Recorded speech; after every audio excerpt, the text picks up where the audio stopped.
cash is one and time is the other, right? So time is just one you can't get back. So in terms of like if you had to invest $1, I think probably the best way of looking is like, how can I get the best return with the least risk in the shortest amount of time possible? So that's kind of something that I try and live by a bit. And then, obviously you can't put all your eggs in one basket either. So you got to kind of spread it out a little, asset allocation. But yeah, so I mean, that's kind of what I'm looking for there. I guess you'd probably call me a bit more aggressive with my investment strategies than say, like I'm not just sitting in the index funds waiting for that to happen over a long period of time. I'm probably a bit more active with my investments. But I mean, everyone's got their own thing. So welcome, millionaires and future millionaires. You're listening to the Millionaires Unveiled podcast, a show where you'll hear the stories and interviews of everyday millionaires. We'll unveil their decisions, their strategies, and their portfolio allocation. Now to your host, Jace Mattinson. Welcome back to another episode of the Millionaires Unveiled podcast. This is episode number 347. Stace, how's it going? Going great. We have some interesting news today. It's not the baby, don't worry, not yet anyway. But no, it's kind of crazy. The global, I guess Credit Suisse and UBS has been doing this for several years now, and just came out with their global wealth report from 2023 a couple of weeks ago, and interesting facts. We're up to $454 trillion of global wealth, projected to go to $629 trillion by 2027. So just in a couple years, we're going to see an increase of 40 to 50%. There's about almost 60 million millionaires worldwide, with about half of those residing in the United States. And that breaks down to about $85,000 of wealth, average wealth per adult. So kind of interesting as we look at the Global Wealth Report. Another interesting fact in particular, because we came across another article as we were looking at, that Dallas has about 92,300 millionaires. It is pretty far down the list. In fact, it is sitting at number 14 from a U.S., or I guess from a city standpoint. And yeah, kind of interesting. And that's globally, just behind Paris, which is interesting. Just a few of our top heavy hitters here in the U.S. New York is number 1. Then number 4, L.A., 5, Miami, 6, San Francisco, 9, Chicago, 10, Washington, D.C. Those got several U.S. cities there in the top 10. Yeah, and those are on the ultra high net worth footprint, not necessarily just millionaire, but the ultra high net worth from a global standpoint. So interesting statistics coming out from these groups, UBS and Credit Suisse, that have been doing this for quite a while, and then a couple others that have continue to do these studies. But nonetheless, seems like the global wealth is steadily increasing, and a lot of it is concentrated in the United States, specifically in some of our biggest cities, where in places that you would expect. But overseas, across the pond, specifically in parts of Asia and even Europe, are growing rapidly. I wonder if crypto's factored into all that too, because crypto, as many people, if they've been paying attention, crypto has been on a recent tear. I guess specifically Bitcoin and a few of the ones that I track and have some holdings myself, but nonetheless, crypto's gone wild the last 6 weeks here. But I wonder if that includes any of that, because I know there's a few YouTubers out there and TikTokers that do interview people based on their car, their house, or whatever. And a lot of them recently that I followed here and there when I've got time to check a few out have been all Bitcoin people. So I wonder if that's increasing that number quickly. Talk about global wealth. On today's podcast, we have Ben, and he is probably wins the award for farthest guest. He lives on the western side of Australia, and quite an interesting story. He's an entrepreneur, invests in all sorts of different asset classes, had multiple businesses, worked in various jobs over his career as well. So we get into an interesting discussion with him. His net worth's over $1 million. And he's also mining. And we talk about that a little bit, which is interesting. I don't know that I've really had anybody on the podcast that is actually, quote unquote, a modern day gold digger, gold miner. But Yeah, Ben does. So interesting discussion with him. Appreciate him coming on the podcast and sharing his journey and his secrets to success. If you'd like to be on the show, please send us an email at millionairesunveiled@gmail.com. We love hearing from new guests and being able to grow the show. And with that, without any further delay, let's get in the interview with Ben. Ben, do you want to just give us a little about your background and what you're up to now? Yeah, thanks for having me, Jace. A little bit of background on me. I run a company called Titan Marketer, another one called Youth in Business, and I also do some mining stuff as well, which is kind of exciting. Yeah, had a history, obviously, in investing and getting out of the rat race and doing that whole fun thing as well. But yeah, so I guess that's a little bit about what we do now. Yeah, I guess I just really like helping other businesses grow and scale at the moment, so it's kind of fun. Nice. And we obviously hear a little bit of an accent, and you're telling me you're from the end of the earth. Is that correct? Yeah. So I'm from Perth, the end of the earth. So if you would look on a map, like Perth, Western Australia is about as far as you can get from anywhere, particularly if you're in America. So it's kind of fun. The nice thing is I'm in your future, so I can tell you the sun is going to rise tomorrow. There you go. And I think you probably win the award for farthest guest, at least from me in Texas. But at any rate, we'll jump into your story here in a minute. But before we do, what's your net worth today? Yeah, sure. Yeah, look, I can say my net worth is definitely 1+. So that's would be from business to real estate assets to investments and things as well. So nice. In terms of kind of how you break that up in your mind, do you have business equity, I'm guessing, that you have in your business, and then real estate assets separately, and then you also have other investments in securities, or how do you kind of think about the asset allocation? Yeah, so I mean, for me, asset allocation, we actually sold off a whole bunch of our property portfolio in the last 2 years.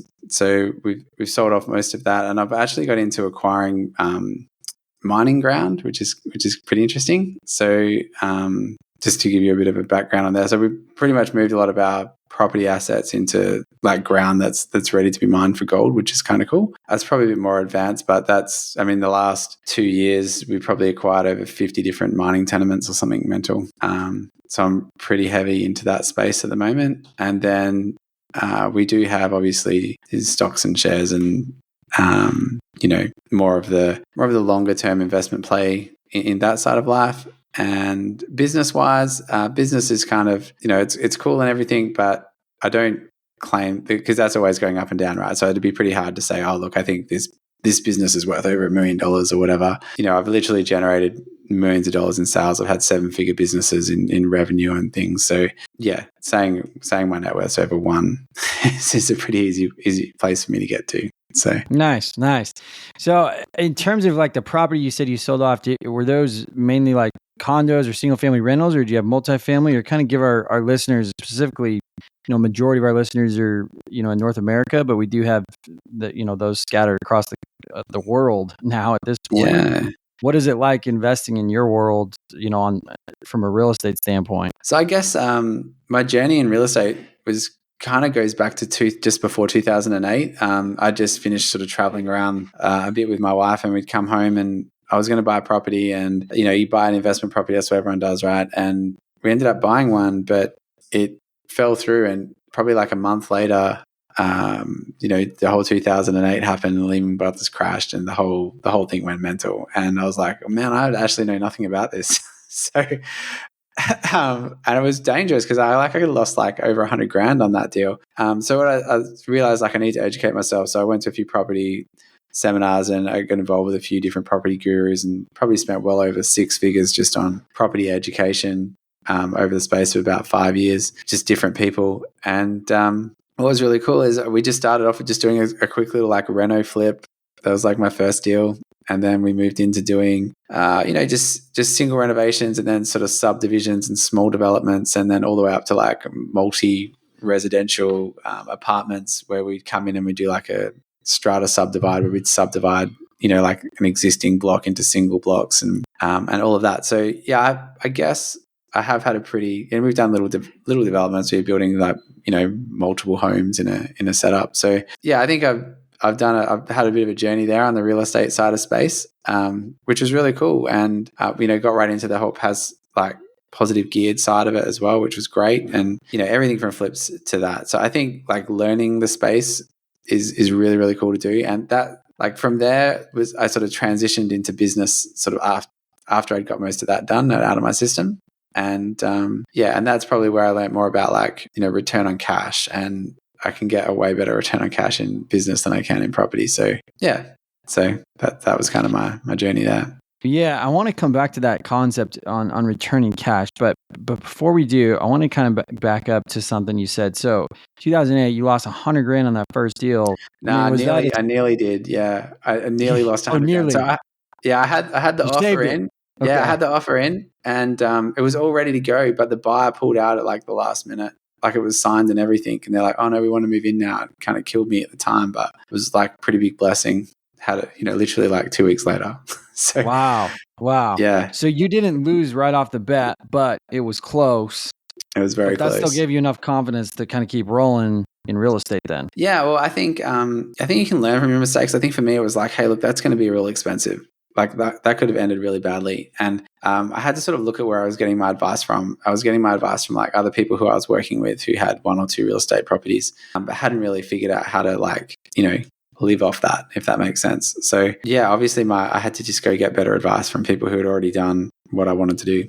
So interesting. So I guess when you were doing this, were you working a W-2 job, or do you already have a business started, or what at that point? No. So I was just working. I was sort of working as a consultant. So I was like an E&I tech, or like an electrician that works with instrumentation, which is a bit of a high tech electrician. But it was good though. I was earning like 150 grand a year, working 6 days a fortnight. It was a pretty good deal. And I guess the problem with that was I was really like tied into it. I had the golden handcuffs on. So I probably stayed in that job, I'd say probably 2 or 3 years longer than I should have, really, looking back on it. But I mean, that's nearly a decade ago now that I left there. And but I was doing all the property stuff while that was going on. It was really a kind of business that, like, I had some cash flow and stuff coming in from property, but the problem I had with doing property deals was that it was really dependent on serviceability. So being able to lend, having a high paying job, that was all sort of tied into it. And I needed to find another way where I could make income that wasn't dependent on me having a job, basically. So that was where business sort of come in. Interesting. So when you left your job, you said you stayed there a couple of years too long. Did you have enough income coming from your properties that essentially replaced your day job income, or was there quite a bit of a leap of faith to do that? Yeah, there was a bit of a leap of faith. I guess I was nearly, I'd have to go back and have a look, but I was well over halfway there, if that makes sense. So, and that would just be in cash flow. So like if I had just done a flip, or, like a deal where I could, do quick money or something. Yeah, I definitely could have replaced my income at that time. But it's scary, man. It's scary leaving a job and going out there into the real world. But yeah, in the end, it was my brother who I was doing some property stuff with. He was like, hey, we should, because I wanted to buy businesses. I'd seen a few people buy businesses, and that's kind of where I wanted to go next. And he was like, hey man, let's buy some online businesses. That was kind of the next step. And I knew nothing about online business, and then bought like 30 of them in a 12-month period and had to figure it out. And that is where I left my job and was like focused on that pretty hard. So interesting. At that point, from the investments you were making in real estate, were those all nearby where you were living? No. So I had some that were nearby. We started to sort of buy in more sort of regional areas. Here in Australia, the way positive cash flow works, like I know in America, you can just go buy a property that has positive cash flow. In Australia, it's a bit harder. So we had to get a bit more creative. We had to create our own positively geared deals, like whether that was doing a subdivision and selling one, or getting multi-dwelling units and selling a couple and keeping a couple, or that's kind of what we had to do towards the end there, just to make them positive cash flow. And then, that's kind of what we did. I guess, like in terms of how far away they were, some of them were within about an hour. But at that time, I think we'd had like 12 or 13 properties or something crazy. And I'd say probably about 30-40% of them were sort of a bit more regional, probably like 3 or 4 hours drive away. But yeah, I wasn't like investing overseas or anything like that. So okay. So you mentioned your return on cash. When did that flip switch for you to start thinking in terms of your return on cash? Yeah. So, I mean, like cash flow is king. Like, let's just be real there. You got monthly cash flow coming in. That's going to be cash every day of the week. But you get to a certain point where you've got some cash and you're like, well, like, what do we do with all this cash? Right. And that's where I was like, well, where can I get the best return? And what was really fun was we were sort of buying these online businesses, and that was good cash flow. And then a mentor of mine at the time, bit of a long story, we had a lot of our businesses were dependent on like AdSense, which is like just Google revenue, Google ads that were running out on it. And they changed, like SEO all changed. They had all these cute names, and the whole business just about, went under. I had to figure out some new ways to make money with these businesses, right? And that's really where the paid ads side of life come across for me. I had a mentor who was like, look, if you spend $1 on paid ads, you should be able to turn it into $2 to $3 in a month. And he's like, good luck getting that in property or investing somewhere else or whatever. And that was a big light bulb moment for me, because I was like, oh, what, that's a thing? And then, he's like, yeah, this is definitely worth learning. And this is kind of just as Facebook was coming on the scene. And I just doubled down on that. And that's pretty much been in terms of return on cash for me, been really, really cool.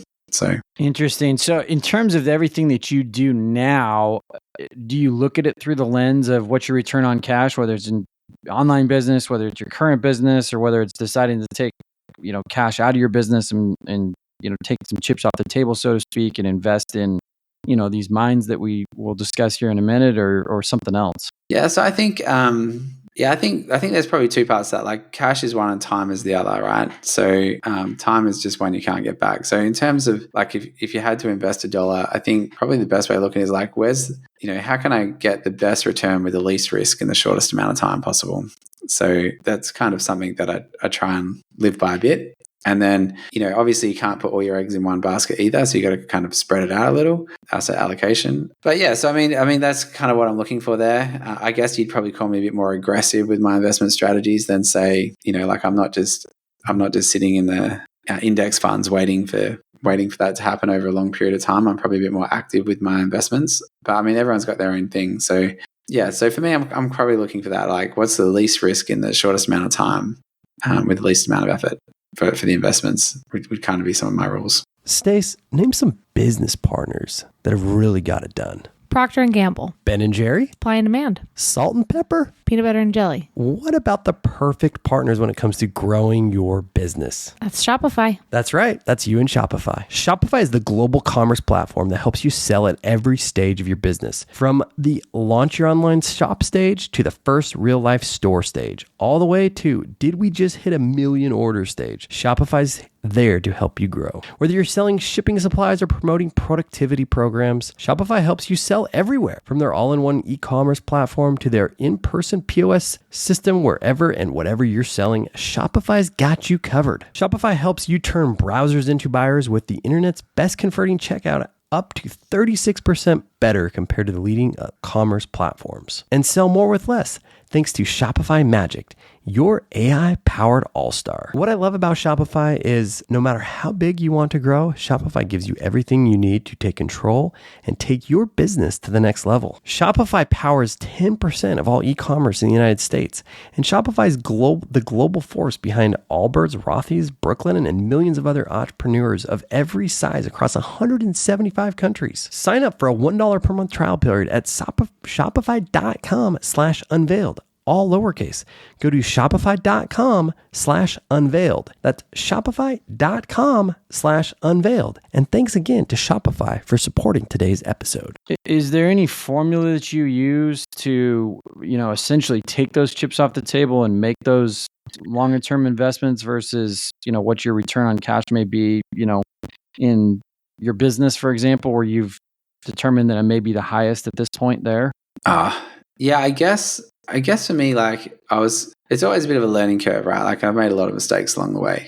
So, this is not just like the glory reel of Ben Jones or anything, but I mean, just COVID, that slapped me. I've probably lost over $1 million over COVID easily. And, so having to come back from that was a bit of a journey, but I think you gotta kind of, you can't just have all your eggs in one basket. You gotta kind of like spread it out a little. So I know everyone's got a different way of spreading out their asset allocation, right? And I guess it's probably what feels comfortable to you, but at the end of the day, you can't have it all in one spot or you will get burned.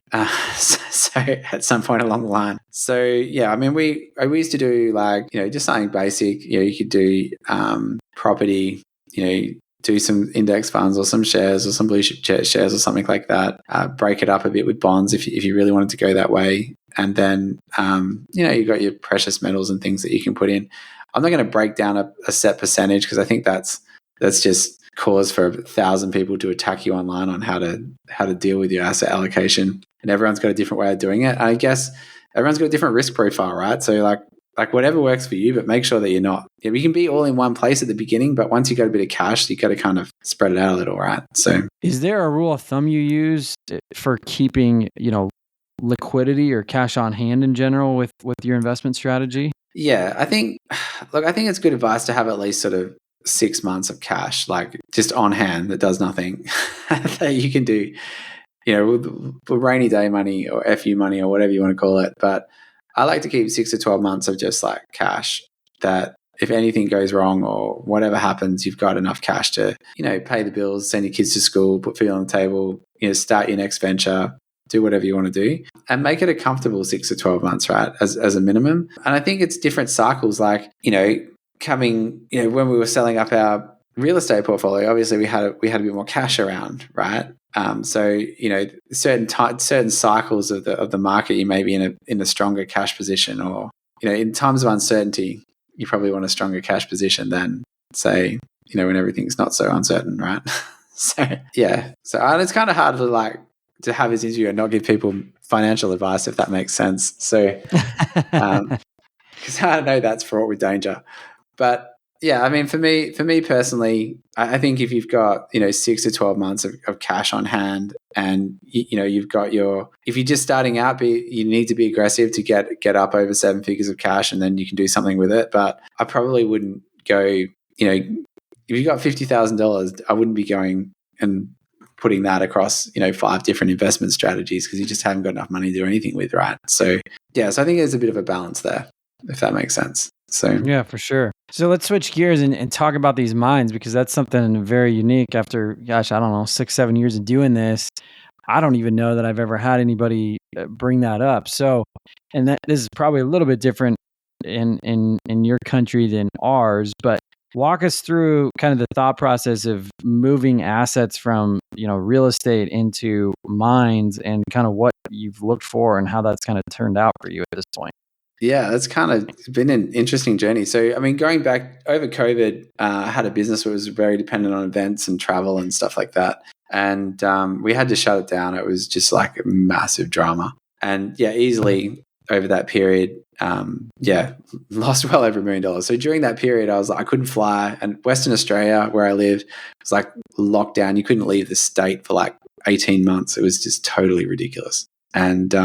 And so I guess in times of turmoil, there's also opportunity, right? So my cousin, our business partner, took me out gold prospecting. We just walk out into the outback, and you got a gold detector. You literally like pick up gold out of the ground. Yeah, that was really cool. And I was like, man, this is like fishing for gold. This is hell exciting.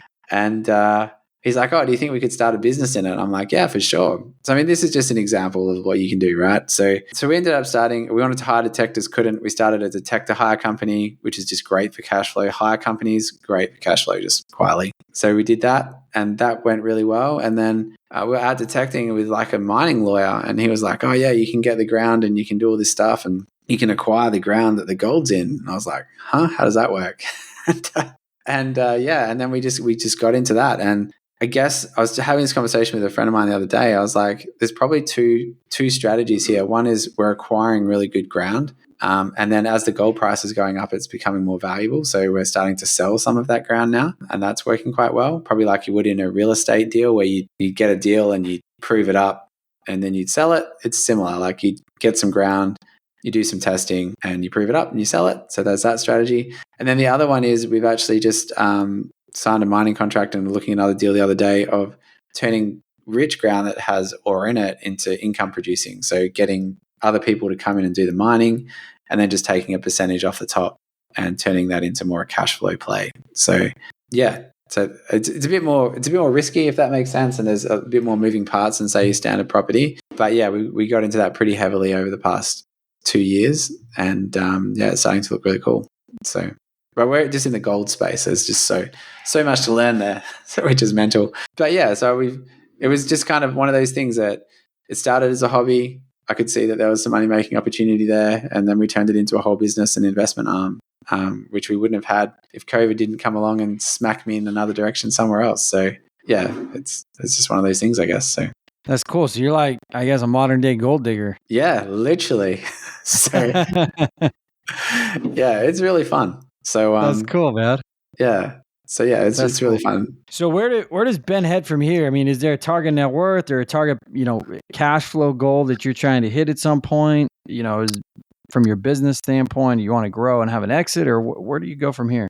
Yeah, I think that's a really good question. I mean, I really want to get to like 10 mil. I think that's where I'm heading, or want to head to as soon as possible in terms of like net worth and like proper net, not like pretend net, like proper in the bank net worth, right? So I know a lot of people throw some numbers around, but yeah, like I'm talking in the bank, you've got that there, or in an asset that's quite liquid.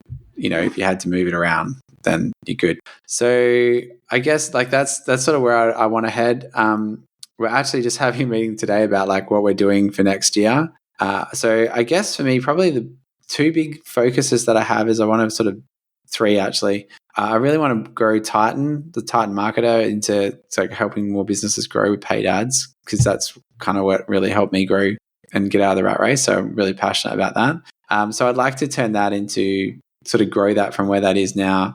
I mean, that's doubled year on year for the last 3 or 4 years. So that's going really well. And then I guess probably something I haven't talked about on here is my wife and I run another business called Youth in Business, where we teach kids how to start business and entrepreneurship. And we've had kids like buy houses, write books, how they made more money than their principal, like literally next level teenage millionaires. Like it's just really cool. So we've spent a lot of time on that. So I think probably impact wise, I want to spend more time on that in the coming year, and just sort of helping raise the next generation of young entrepreneurs. Probably work more with my kids on that. I think I'm probably more about making an impact than throwing down like, oh wow, I hit 10 million or 15 million or 20 million or whatever. Yeah, I think I get more value out of that. If that makes sense. So yeah, for sure. So for me, like they're probably my next two big goals. Do 10 million in liquid assets that I can move around, and get as many young entrepreneurs on the planet as we can, and just help grow and scale and have fun as you do it, I guess. So yeah, that's cool. What do you think it is about the 10 million psychologically? Because we hear that number a lot nowadays. That that's a goal. Do you have any thoughts on that? I think it's just the next logical goal, isn't it? So like once you've done your first 7 figures, or you've done your first 7-figure business or whatever, like logically in your head, so psychologically, like what's the next number? And I think, like you make $100,000, you're like, well, I want to make $1 million now. And I think it's kind of the same thing. You're like, I made $1 million. Like, cool. Now I want to make 10, So I think that's, I don't know, like psychologically for me, like that would be cool. I'm probably not so focused on the 10 million. Like if I had to give you a number, that would be it. I'm probably more focused on like freedom things, if that makes sense. So I'd be more focused on like, I'd like to be able to have a jet and go wherever I want. Like that excites me more than having 10 million in the bank. Right. So like that's something that I'm working towards, but just the jet that I want, the running costs are a couple mil a year. So yes, I mean, that's kind of some things I'm looking at the moment. That I'd like to do, that I'm probably more excited about something like that than I would be like, oh, I have $10 million in the bank, if that makes sense. So yeah, you got to get it out of the end of the earth, right? Get out of there quick. Yeah, exactly. I need to come over to the US or hang out in Texas where the stakes are bigger, right? So yeah, that's right, man. We got a lot of cattle here.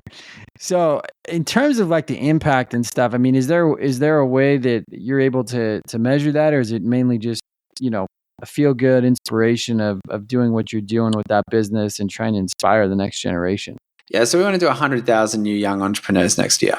So that's something that I'm pretty committed to. We just prior to COVID, we were running events, in Australia up to about 800 people, most capital cities, and we've done some in the UK. COVID kind of killed that for us a bit in terms of running events and things. But I want to get back to that more in an online fashion. So my wife and I are doing that in a big way. But yeah, we want to measure, we've literally done thousands and thousands of kids, like north of, I would say 5,000 easy. So we really want to get to the 100,000 like in a year period.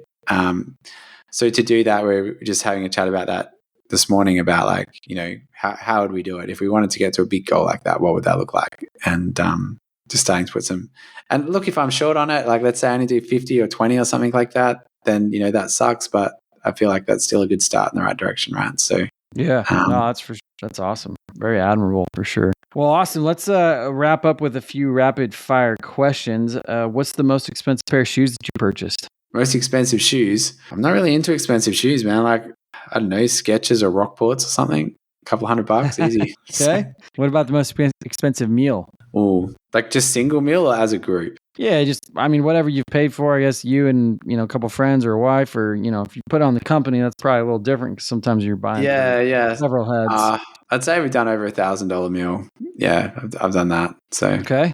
What about the most expensive car? I'm not into cars. So I think probably the most expensive car is probably going to be about 90,000 or something like that. That a big old Land Cruiser at the moment. So okay. Yeah. What's a key lesson that you learned from childhood? I grew up on a farm, so I think my dad was really cool. Like, it was a double-edged sword. He was like, nothing is free and you've got to work hard for what you get. So I think the first lesson was great because nothing is free. You got to add value. It took me a little while to like learn that it doesn't have to be hard work, but hard work pays off, right? So I think that was good. That was a really good lesson for me to learn along the way. Nice. What is the most fun that you've had with money? Travel. Yeah, straight up. So, any particular place that stood out? Oh man, my wife and I traveled for a year pretty much. We drove across the States, across Europe and America and Africa and all sorts of things. So I think that was pretty cool. Not having to work for a year and just traveling, that was pretty awesome. It's cool with our kids. Like, I like skiing. I really love New Zealand. If you get the chance, you should check it out. So like, love that place too. Yeah. So skiing in New Zealand, I'd put it up there with, like, I've skied in a few places in America, like, Utah and a few different places over there. And I've done Switzerland and a few other places in Europe. But yeah, the New Zealand Alps, man, are like next level. So if you're into skiing or snowboarding, like, go check it out. It's real cool. So. Okay. What's the craziest thing that you've ever done to earn money? Craziest thing to earn money? Oh man, I used to have this company where I'd help people grow websites. I had this business mentor. He wasn't very good. And he was like, oh man, he's like, oh, you should go door knocking and try and sell like web design stuff. I'm going way back, like probably like 9-10 years something. And I was like, okay, cool. How do I do that? And instead of giving me like an online strategy, he's like, oh, go do an offline strategy and go knock on doors. And I was like, really? And so I did. I like bought a suit and like did the whole thing. I like knocked on doors for like, I don't know, 3 or 4 days or nearly a week solid in the sweat. And by day 3, one of the guys was like, you do realize you've got your price tag still on your collar on the back, right? And I didn't even know, right? So that was pretty crazy. I did make some sales though, like it did work, but man, that was like next level. As a kid, I used to go door to door and like sell, like I'd go to people's houses, and like in Australia we have like curbs and you can paint a number on the curb. So when I was a kid, I'd come up from the farm and I'd stay at my grandma's house. I'd like knock on doors and I'd try and like literally get people to pay me to graffiti their front curb, which was kind of cool. And I'd spray it with like glow in the dark paint. Made myself some stencils. I cut them out with a Stanley knife. And I made like a couple $100 a day doing that. So I'd do that for a couple of days, and then that would give me enough money to do my holidays or my break from school, and I'd go live it up for a couple of weeks. So I guess they're probably some crazy things. Other than outside of like crazy bets and stuff, but yeah, I think that's this like income producing. They're probably some things I've done. So was painting the curbs your first like real job or business? No, actually, my first one was as I grew up on a farm. My parents they'd create like produce and they'd sell it or whatever. And I remember saying to my dad, I was like, hey, instead of just like working for you and doing that, can I, rent some land off you or whatever and do my own crops? And he was like, yeah, cool. He's like, I'm happy to give you, I think it was like half an acre or something for $50. So I had to pay him, like nothing was free, right? And I was like, okay, cool. And then I went out there and I grew corn and pumpkins and a whole bunch of other different things and sold them. And I was probably only like 10 or 11 or something at the time. But I sold them at market and, made a little bit of money. And that was probably my first, I guess you'd say like venture, if that makes sense. So, Yeah, no, that's awesome. That's awesome. Is there any financial habits that you've changed since becoming a millionaire? Yeah. Yep. I think probably one of the big ones is like being involved in charity. It's amazing. The more you give, the more you seem to get. It's pretty mental. So that's been really fun. I do enjoy that. I think just like breaking your income down into different percentages of where it should go. Like I was doing that before, but yeah, when you've got a little bit more, you can do a little bit more with it, right? So I think that there are probably some things that have changed, if that makes sense. So like where you allocate it and how it works. But I think you probably get a bit more sophisticated as you go along as well. Something I had to learn too was to say no to things. Like that took me a long time to learn. You can just say yes to every investment thing or business thing or whatever, and some end bad, some don't, whatever. But just keeping it quite simple, knowing where your money's going is a big one. So I don't think there's been anything revolutionary. I think they're kind of skills you learn along the way, more than, hey, I wake up a millionaire and now I do this thing with my money, if that makes sense. Like you kind of got to learn how to manage your money before you get there. So if you're spending more than you earn, like you're never going to get there, right? So you got to figure out how to manage your money on the way there, and then how to invest it as well. So I don't think once I got there, probably the things I was investing in changed as you get a little bit like more sophisticated. I didn't start out getting into mines and mining ground and that sort of thing. But I don't know if that's the right answer, but that's just how I found it. I think that's great. Appreciate you sharing. What's a closely held belief that you once had that you recently changed? Closely held belief that recently changed. That's a hell good question. I think probably something I thought more people makes, like the bigger the team, the easier it will be, is probably one that I had. Is like the more people on a common journey that we can throw at a project, then the better it will be. But I've kind of since realized that it's not about the amount of people, it's more about the quality of the people in the project or the deal or the whatever. So that's probably one. I think, sometimes less is more. That's been a big one. And I think one of the things when I first, probably one was like everything has to be documented and we have to have contracts and we have to have all these things and lawyers and all that nonsense. I've recently just done a few like with the right people, like handshake business deals or that sort of thing, and they've gone way better the less complicated you make them. So I guess make it less. You got to find the right people. That's key. But making it less complex and less moving parts and people has been working really well for me lately. And where in the past I just wouldn't have done it. I would have been like, no, we haven't got this in place or that or whatever, So it's a bit more trust and gut feel, but yeah, that would be something that I've had to let go of a little. Okay. Any final pieces or of advice for somebody who's just starting out on their journey? In investing? Yeah, or in business or just in life in general. I mean, with all the experience that you had, is there anything that you would tell somebody who's, in their early 20s or late teens that's just getting started that you wish you would have known at that time? Yeah, so I mean, we work with a lot of teens. So I think probably the best thing, if you want to be entrepreneurial, like learn how to sell. Like I can't stress that enough. Like if you want to be entrepreneurial or investment, like whatever it is, like learning how to sell is a key skill. So, I mean, at the end of the day, you want to marry someone, you got to sell yourself, right? Like, so learn how to sell. I mean, my wife said no the first time, so I had to ask a few more times, but got there in the end.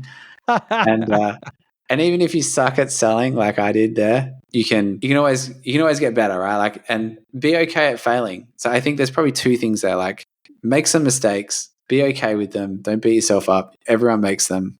And I've never met an entrepreneur that's done over $1 million or had $1 million business who didn't make a lot of mistakes and waste a lot of money on the way there. So stop trying to get everything perfect. Go make some mistakes, learn how to sell, and go from there. So I think we're going to have your wife on and hear this story about the turning down a couple of times. Persistence is the key, right? That's awesome. Good deal. Well, Ben, where can people find you or get in touch with you? Yeah, look, you can just connect with me on LinkedIn if you type in like Ben Jones or Benjamin Jones, and maybe the word Titan marketer. Or if you just look up youth in business, you'll find me. Ben Jones is a hard name to Google, right? So you're probably better off looking up either those two business names. And yeah, that's probably an easy way of going about it. But connect with me on LinkedIn. Happy to have a chat and help anyone on the journey in any way that I can. And I guess, Jace, thanks for having me on. Hopefully we've been able to help some listeners today. And yeah, it's been my privilege. So awesome. That's Ben with a net worth of $1+ million. Thanks for coming on the show today. That's okay. Thank you for having me.